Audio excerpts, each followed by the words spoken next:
Hello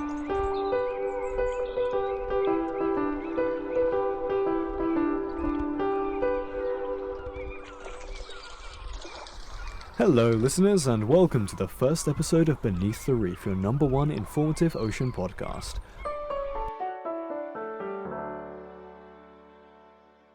I'm your host, TJ, and to kick off our first ever show, I'm joined by Chloe Beckles, a media student at Coventry University with a passion to make the world a better place. So let's get into things. Tell me a bit about yourself, Chloe.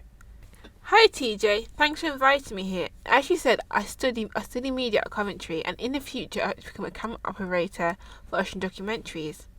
And since I was a kid, I've always loved the ocean. The more I learn, the more I want to explore it. And in the future, my dream would be to be diving underwater and filming all the corals and the fish, and maybe a few short films. Very nice, Chloe. So tell me, what actually is the deep sea? Well, TJ, there are a bunch of different levels to the ocean. Everyone knows about the sunlight zone, which us nerds call the epipelagic zone, and this is where all the cute stuff is, and where all you see the sea turtles, the bright colourful fish. So that's where you see the coral and all the photos. That's where it all is it? Yeah. I think that's my favourite area. It's so nice. And really, think about it. That's only 200 metres below the surface. And after that, we have the twilight zone, or the mesopelagic zone, 200 to 1,000 metres below the surface, just beyond the reach of sunlight. Then the midnight zone, or the bathypelagic zone. I cannot keep up with all these fancy words. I need a notepad or something. And this goes down to about 4,000 metres, and the ocean floor is quite known in a lot of places, and it's known to be complete darkness, and us ourselves, we have no idea. Is that someplace you'd like to explore? I know you said you like the bright corals and stuff like that, but is that someplace you'd like to go to in the future? Personally, myself, I'm more of a sunlight kind of person. I like going like in that 200 metre kind of range for swimming and actually enjoying it. When going down there below that level, there's more? There's more, because you're having to literally have a very special equipment, submarines, to go down that kind of level, because it's that dangerous and dark, just ourselves going down there. No, that's crazy. And anyway, we have the abyssal zone, or the abyssopelagic zone, which goes down to about 6,500 metres, and the hadal zone, which is about 11,000 metres. Is that named after the Greek? Yeah. Named after the Greek god Hades, king of the underworld. The hadal zone is known for its extreme depth and pressure, the temperature that hover just above freezing and total darkness. How can the fish see? Are there like any living creatures down there, or is it just dead? Well, there are some organisms, but not the classic fish-shaped ones. These creatures use something called bioluminescence to communicate. That's cool. And this is where they basically glow in patterns. Oh, so yeah, I want to do that. That is really cool. So they just basically pulse in different patterns. I know, right? I love to explore it, but it's impossible to do unless you get with a company that has millions to spend on a big ass submarine. Maybe one day, Chloe, you might get there. Just keep on working, you'll find yourself in a company. So you clearly love the ocean and know your way around sea life. Something I'm curious to know is what you think about plastic straws being banned, but plastic cups still being a thing. What's your opinion on that? Because personally, I think it's ridiculous. I know exactly what you mean, TJ. You could argue that it's symbolic, that it's meant to be an icon for how much damage we're doing to the environment. But in reality, I think it's just a bit silly. I mean, what people don't seem to understand is how small the percentage of the ocean waste that is actually plastic straws, considering the tiny as in 0.0225%. It makes almost no difference compared to a massive oil rig in China that produces more carbon dioxide in an hour than I will in my entire lifetime. I mean, the average person produces about 50 litres of carbon dioxide per minute of physical exertion. So if you ran for 24 hours straight and you were out of breath the entire time, you would be releasing 72,000 litres of CO2. You see, that sounds like a lot. Like it sounds like that's a lot of impact we're having on the planet.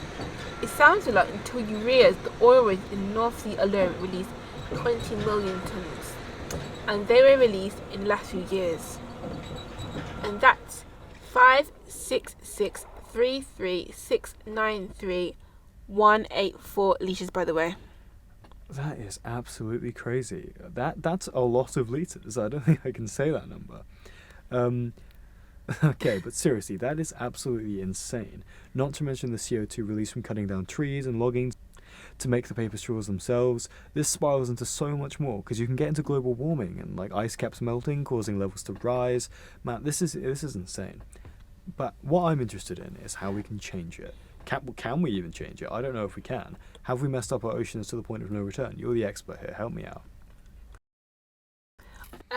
Personally myself, what we can change is the amount of emissions we're using, the amount of private jets that are being used, the amount of cars that require a lot of CO2. So there's a lot of different factors and elements which go into this. And probably us changing ourselves can be really good. Saying the going abroad, if we enjoy all that nice clean ocean, if we enjoy the ocean itself, and yet we're destroying our own oceans, it's not good. And so, that's so true, isn't it, Chloe? Because like the oceans in the UK are all like brown and have things floating in them, and they're just not nice. But the thing is, we want to go away to a nice clean ocean, which is all out of the UK. It's like the Croatian seas are the most like blue, crystal clear, pretty oceans in the world, aren't they? They're crazy. So it's just, if we ourselves want that kind of feeling in the UK, we're going to make a change. The problem is that it's not. A lot of CO2 is done by private jets and emissions. You got oil rigs, everything relies on carbon dioxide, and we releasing quite a lot of it.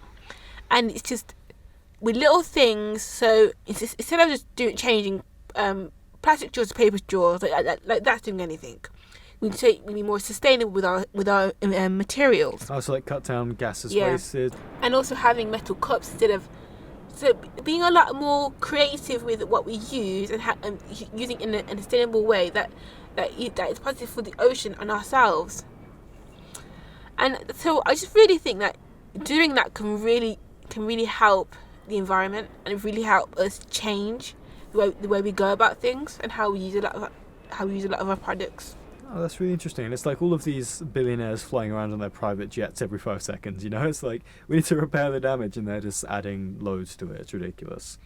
But yeah, thank you so much, Chloe. I think that's all the time we've got for today. Is there anything else you'd like to mention?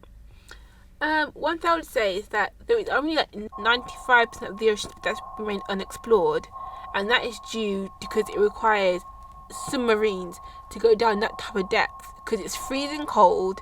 And our body temperatures ourselves cannot survive down there. Okay, interesting. So you're saying there's so much more else out there that we can explore and we can actually look at. Interesting. Well, again, thank you for coming on, and thank you to all the listeners out there. Be sure to tune in next time to Beneath the Reef for more information and opinions from experts like Chloe Beckles. I've been your host, TJ, and I wish you all a great day. Till next time.